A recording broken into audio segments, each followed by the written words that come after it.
My wife didn't come home that night. At first, I told myself not to panic. Her job sometimes ran late. Traffic was unpredictable. Phones died.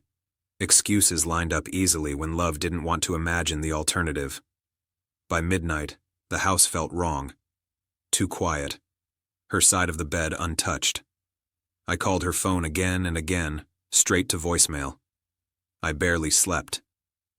Morning light crept through the curtains, mocking me with its normalcy. I checked my phone for the 10th time when a message finally came through. It was from her. "I need space. Don't look for me." That was it. No explanation, no reassurance, no, "I'm safe." Just absence, delivered in 12 cold words. I sat at the kitchen table, staring at the screen, my coffee untouched. Space. That word carried too much weight. It wasn't a fight. We hadn't argued.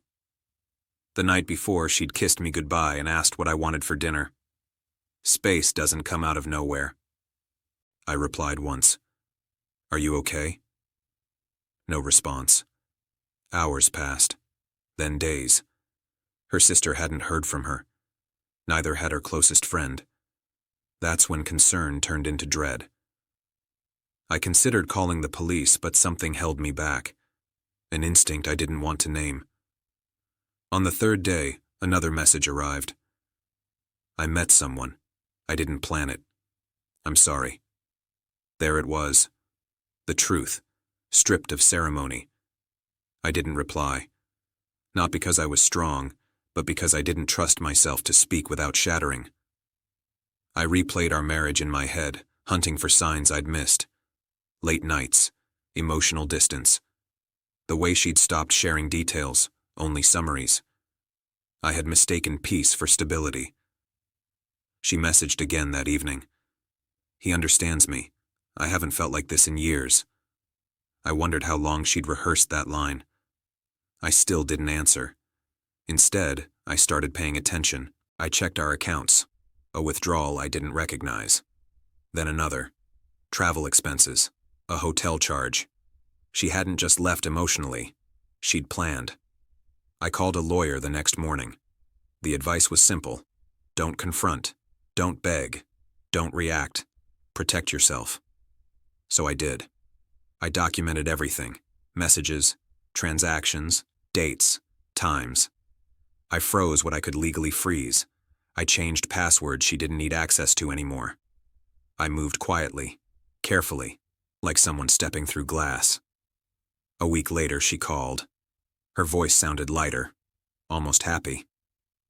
"I didn't think you'd go this quiet," she said. "I thought you'd be angry." "I am," I replied. "Just not reckless." She told me about him, how exciting he was, how alive she felt. She said she hadn't meant to hurt me, that it just happened. It always just happens when someone is done pretending. She asked if we could talk when she came back, if we could maybe figure something out. I told her we would talk. I didn't tell her how. She returned 2 weeks later, rolling her suitcase into the house like she hadn't detonated our life. She looked different, brighter, confident in a way that used to belong to us. She didn't expect what she found. The locks still worked. Her things were neatly packed in boxes. The house felt neutral, no longer shared. On the dining table sat an envelope. She opened it with shaking hands. Divorce papers. Her confidence cracked instantly. "What is this?" she demanded. "You didn't even try." I looked at her, really looked. The woman I loved was gone. In her place stood someone who thought choices didn't come with consequences. "I tried every day you were gone," I said. "You just weren't here." She cried. She got angry. She accused me of being heartless. She said she'd only needed time, that I was throwing everything away. I corrected her. "You threw it away. I'm just cleaning up." That's when reality started to hit her. Her affair partner didn't want responsibility. He liked the idea of escape, not the aftermath. When she told him she was getting divorced, his enthusiasm cooled. When she mentioned financial strain, it vanished. By the time she realized he wasn't a future, just a distraction, it was too late.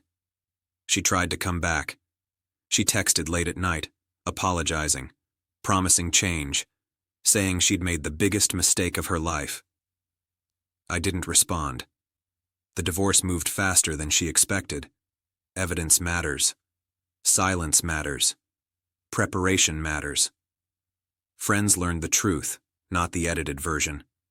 Family saw the messages she never meant for daylight.